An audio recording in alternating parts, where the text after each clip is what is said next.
Yes, nongeye kwasuhuza bakunzi ba Password Media.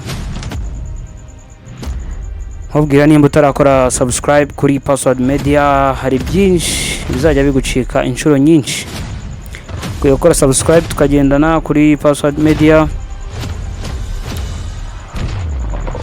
byibura ugakora like, share and comment. Sasa rero kuno mugoroba sinzi niba nawe tumugoroba cyangwa igitondo,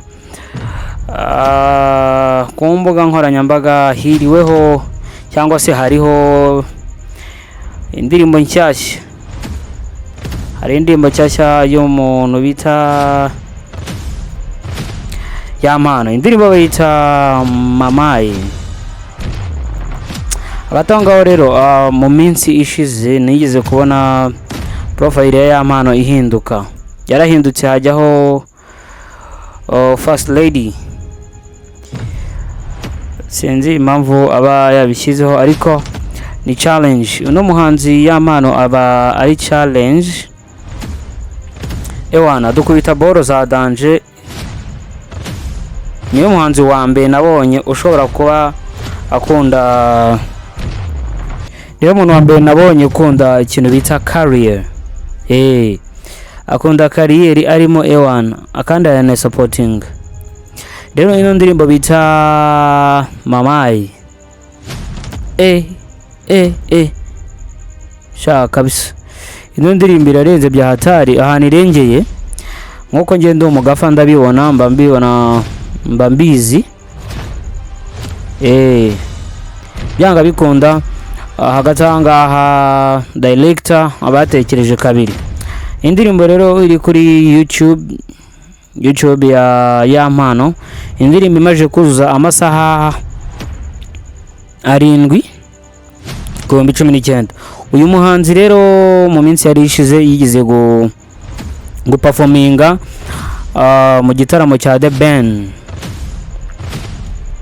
Igitaramo benshi bashakaga performingamo, ariko nawe yigeze kubyitangariza aravuga ati ngewe The Ben aramutse ampaye uruvugira, ampaye performance, yewe nahaturitse. Yaravuze ati ngo nagira utuntu nikorera. Ari nabyo rero mu bintu yakoze. Numwe mu bahanzi bitwaye neza muri 2024 twinjira muri 2025. Indirimbo ze zimaze iminsi zirimo kuba viral. Amaze iminsi indirimbo ze zirimo kuba viral. Mu ndirimbo agenda zose ashyira hanze, yaba ino Mamayi imaze amasaha 7 ikaba irimo kwirukanka, ikaba ifite views 19,000 irimo kwirukanka bya hatari.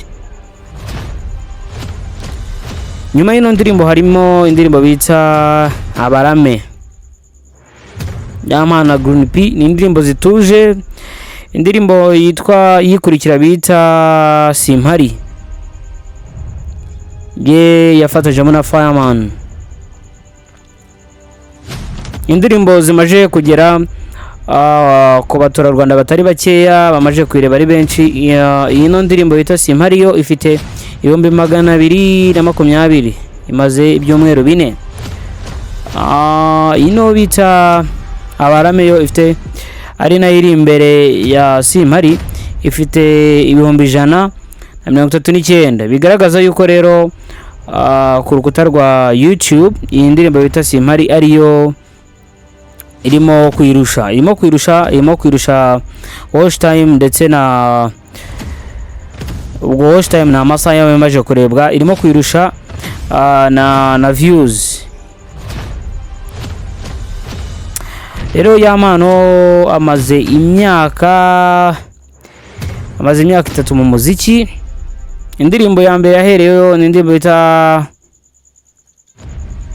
Periave. Ni indirimbo yahereyeho harimo kudropinga out cyangwa se harimo gusohora indirimbo. Indirimbo ya mbere bayita Periave, indirimbo ya kabiri yayise Umuhango.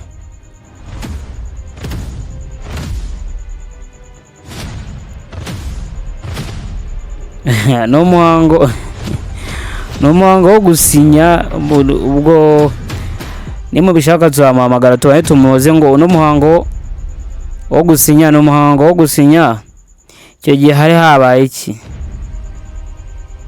kuko hano yarimo gusinya muri TB Music kugira ngo azabisobanure neza. Hagati aho ngaho iyi ndirimbo ibanza bita Priyave ifite video, noneho ano mashusho mbabwiye yayanditseho umuhango wo gusinya ntabwo ari video y'indirimbo ahubwo ni umuhango wo gusinya muri TB Music, dore ko yanabishyize ku rukuta rwa YouTube rwe mu mashusho ndetse no mu majwi. Indirimbo sasa ya kabiri yahise akurikizaho bayita Nuwande. Indirimbo iri single cyangwa se niwe wenyine yaktingamo gusa nta wundi muntu bayifatanyije, ndetse uno muhanzi kugira ngo mwumve ukuntu arenze ukuntu ari wa danje, uyu muhanzi yakoranye na nyakwigendera Jay, ushobora gusanga ari nayo korabo afite ariyo muzibanza, byibura ariyo ndirimbo igerageza muzibanza. Indirimbo rero yakunzwe ku rukuta rwa YouTube rwa Yampano, indirimbo bita Ngo, indirimbo afatanyije muri na Papa Cyangwe. Akenshi bagiye bamubwira ko indirimbo yishwe na Papa Cyangwe, indirimbo yari nziza cyane mu gihe we yari kagombye kuririmba ari single ayirimo wenyine. Bamubwira yuko yari kuririmba wenyine kugira ngo ashyiremo umuraperi bita Papa Cyangwe, akavuga ko n'imirongo cyangwa punchline yashyizemo bitajyanye n'indirimbo uburyohe bwayo. Ku rukuta rwe rwa Instagram akoresha YouTube, Boomplay, akoresha Apple Music, akoresha Audiomack and Spotify. N'umuhanzi nabonye mu kuri rubyiniro rwa The Ben yikuyemo ishati, yarikuye ubundi abaha ibyabo nk'uko yari yabivuze. Rero mu ma interview menshi yagiye akora yarabwiye ko byanga bikunda araza kubaha ibyanyu rero abafana be barategereje, babonye ibyabo, yarabibahaye. Arangije aza gukora izindi ndirimbo mwagiye mubona, harimo nk'ingiyi Mamaye, harimo indirimbo Mamaye, harimo indirimbo Abarame, harimo indirimbo Simpari, harimo indirimbo Icyomanzi, harimo indirimbo bita Muceceke. Yes, izo nizo ndirimbo yasohoye akiva ku rubyiniro hariya kwa The Ben. Rwose nizo ndirimbo ewana yese atahanze. Iki gitaramo kikirangira Yampano yasohoye indirimbo bita Muceceke, ari no ndirimbo yararimo no kwamamaza mu gitaramo cya The Ben. Ari nayo ndirimbo yavuze yaririmbyeho akantu gatoya agisoza igitaramo cya The Ben, ari nacyo gitaramo cya mbere yaragaragayemo kuva yajya mu muziki we. Ni igitaramo cyashimishije abantu benshi, ni igitaramo cyamwegeje n'abafana be, kimwegeranya n'abandi benshi. Igitaramo cya The Ben bakitaga The New Year Groove. Ni igitaramo rero cyari cyitabiriwe n'abahanzi bagiye batandukanye, ni igitaramo cyagaragayemo aba upcoming benshi. Igitaramo cyabaye muri BK Arena,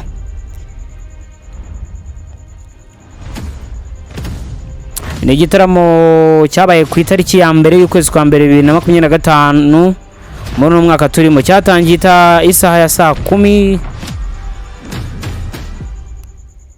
Binavuga yuko The Ben yagiye akora ibintu byinshi, yagiye azamura abana, yagiye azamura impano z'abana benshi, ndetse The Ben yabaye umu creator, kuko bavuga yuko The Ben ari wazanye Yampano. Bavuga yuko ari we wamugize mu gitaramo kugira ngo imbaga nyamwinshi cyangwa se abantu benshi bamenye ya mpano ngo ninde kuri stage, kuko akenshi abahanzi tubamenyera kuri stage performance, mu myitwarire ndetse na discipline, tubarebera mu myambarire outfits. Ni byinshi umuhanzi agaragariraho, physical appearance kunagaragara, ndetse n'imitako igiye mugize umuhanzi. Impamvu yitwa umu artiste nuko agomba kuba ubwe ari art. Rero ya mpano ni umuhanzi ukunda kwambara, akunda kuririmba. Akenshi ni umuhanzi ufatika kuko akoresha ibikoresho by'umuziki. Umuhanzi udakoresha igikoresho cy'umuziki, utazi gucuranga piano, utazi gucuranga gitari, utazi kuririmba, muri studio akenshi hari ibyo bita auto tune. Akenshi abahanzi bakoresha ama auto tune kubera yuko hari udukosa tumwe na tumwe mu majwi y'abantu tuba tugenda turimo. Hagati aho ngaho rero twamusuye muri studio, mu minsi iri imbere, mu biganiro biri imbere tuzajya tumumereka muri studio aho yari recordingaga, dore yuko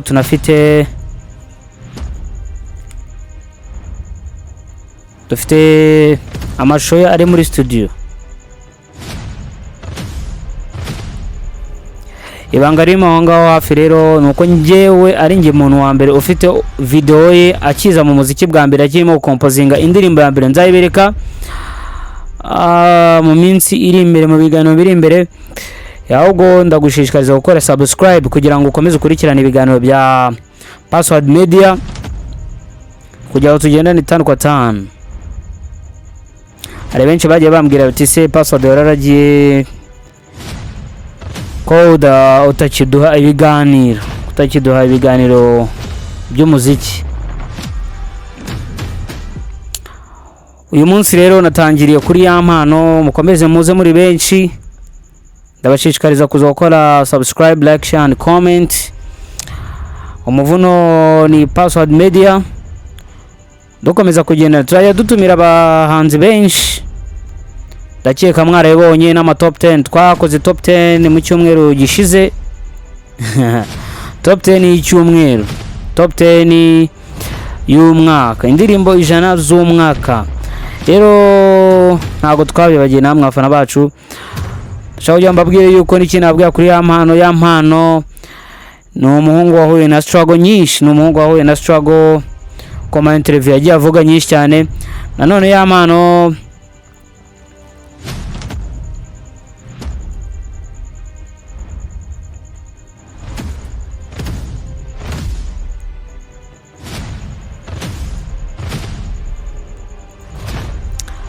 ni umuhungu wirwanyeho, ni umuhungu washatse gukora ibintu bye nkuko yabivuze rero muri interview.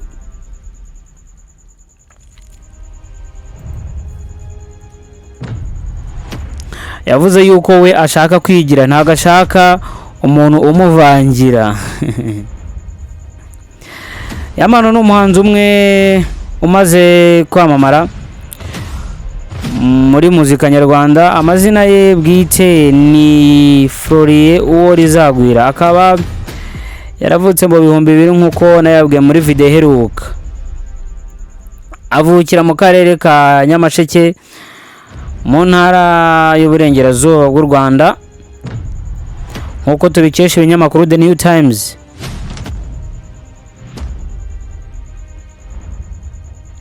Yamano niwe muhanzi wenyine ukiri muto wandika amagambo akomeye, dore yuko kuri ubu ngubu yavuye no muri TB Music.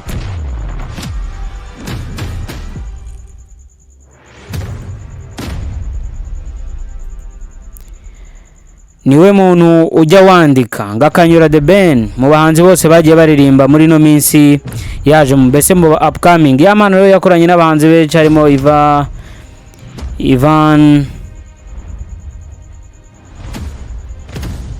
uwo bakunze kwita Ivan Impano, ndetse yagiye akorana na Fireman, yagiye akorana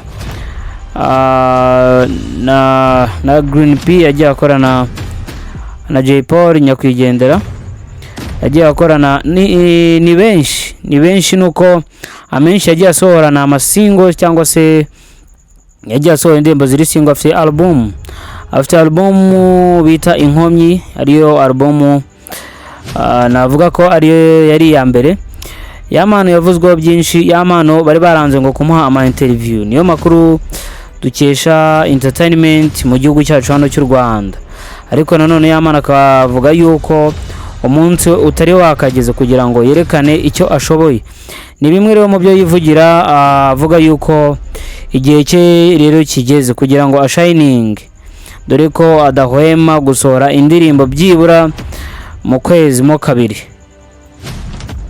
Yanababwiye yuko gukora video we bimugora, nibirimba azakora audio ajya akora visualize, dore yuko Yamano rero yabanye na bamwe mu nshuti ze ubuzima busanzwe bw'abasore mu mageto. Abenshi ubuzima tunyuramo turi benshi.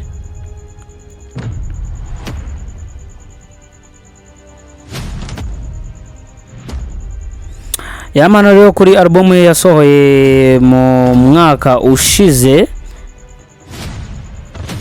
ni indirimbo zigera kuri 6, indirimbo zimwe yagiye akoramo video. Indirimbo ye yagaragaye kuri ku mbuga nkoranyambaga, yakunzwe cyane ku mbuga nkoranyambaga, bayita Bucura. Ni indirimbo bita Bucura rero nayo ifite 1 million ku ndirimbo yagiye asohora. Indirimbo yitwa Bucura yagiye ikorerwa icyo twakita challenge, indirimbo yagiye isubirwamo cyane n'abatari bakeye. Indirimbo rero ifite views nyinshi hano, nari nababwiye ni indirimbo bita ngo ifite 2 million n'ibice, ubwo nuko ngo ni 2,200,900. Indirimbo ikurikira rero yagize 2,200,100. Indirimbo ya gatatu yagize 1,100,600. Yamano yakomeje kuvugisha abasani benshi, dore yuko n'igihanganye Bruce Melody nacyo cyaje kumuvugaho nyuma muri interview yakoreye arimo kuva ku kibuga cy'indege cya Canada arimo kwerekeza hano i Kigali.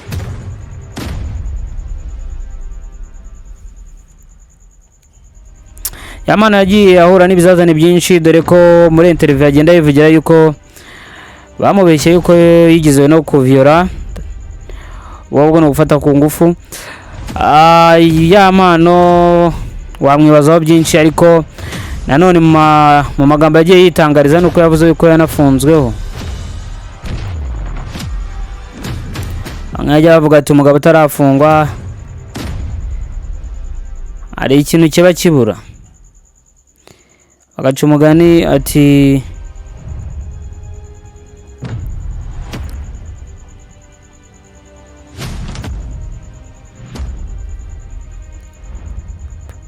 nta mugabo useka imbohe.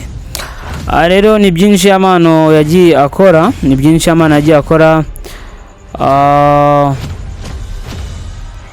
yagiye agaragara mu video kuri Spotify, yagiye agaragara mu video kuri playlist ya Audiomack, yabaye na one the best of the week mu gihugu cy'u Rwanda,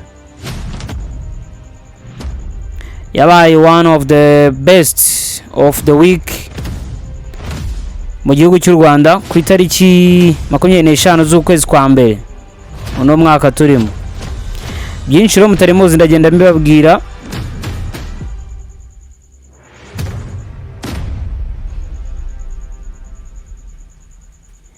Episode nayo yitwa Igikwiye, ni EP. Yababwiye yuko muzagenda mwitega EP nshyashya, ngo ni album nshyashya, aho yababwiye yuko azabaha imiziki kereka iyo mutazashaka gusa. Yamano bagenda bamukekeraho byinshi, bagenda bamuvuga byinshi, bamuvuzeho yuko yigeze no kujya mu rukundo n'umuntu bita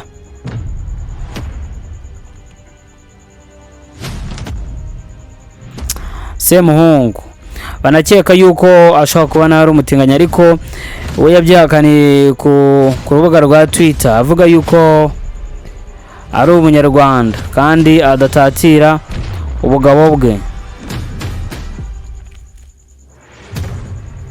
Ni kenshi rero yakomeze gukora video agaragaza tatuwaje nk'abandi bahanzi bose nk'aba artiste. Aya mano afite tatuwaje nyinshi arizo benshi bagiye batubazaho, tuzagenda tumubazanire. Yamano kandi yigeze gukora live nkuko muri muhanzi wese udasanzwe akora live kuri Instagram ya Alisudi bita Salax, ari wateguraga Salax. Yamana ari mu bamwe nabo biteguraga live ya Salax. Yaganiye na Alisudi ibintu byinshi tuzakomeza tubabwira. Yamano ni byinshi. Yamano rero umuntu umukorera indirimbo cyangwa se umuntu umushutinga cyangwa wamushutinze zino ndirimbo mugenda mubona rimwe na rimwe no muntu bita B8, ariko kuri ubu ngubu ino ndirimbo bita Mama yashutinzwe n'uwo bita Muhire Visual. Umuntu weditinze ni B8, guitarist Oba, producer Logic Hits It. Umwe mu bahungu barimo gutungura abantu benshi cyane, dore yuko hibazwa ko azongera gusubira ku rubyiniro cyangwa se ubwo azasubira akabanza akarutubwira, kuko ni umunyadushya, ni umunyabirori nyine nkuko babivuga. Nanone ariko ni umuhanzi ucecetse, ni umuhanzi uvuga make, ni umuhanzi wishimye. Wewe ubwe yavuze yuko urubyiruko twifitiye amafaranga yacu, ni mu magambo amwe yagiye atangaza kuri ku mbuga za Instagram na YouTube. No muhanzi wanavuze yuko kuzuza arena atari ibintu bigoye. Umwe mu bahanzi batinyuka bakavuga amagambo akome ndetse banakora n'ibikomeye.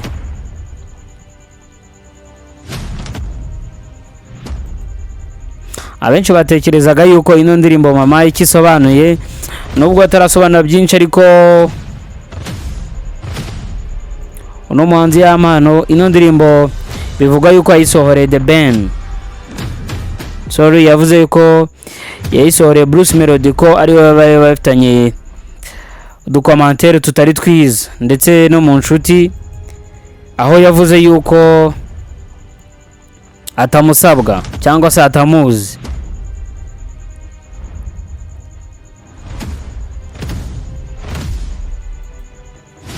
Umuhanzi wavuzwe byinshi ndetse na Bruce Melody yavuze yuko nta kintu amushinja kuko ndetse atanamuzi mu by'ukuri, koko ntago yigeze kumusaba support mu minsi cyangwa se mu myaka yashize, amubwira yuko adahari, ndetse n'abahanzi bake na bake bagenda bacunaguzwa bitewe n'amikoro yabo. Nawe rero yafashe umwanzuro yuko atazongera no kumwinginga cyangwa se amuhamagara kuri telefone amusaba icyo twakwita collabo. Umwe mu bahanzi bameze neza muri no minsi, yaba ku mbuga nkoranyambaga cyangwa se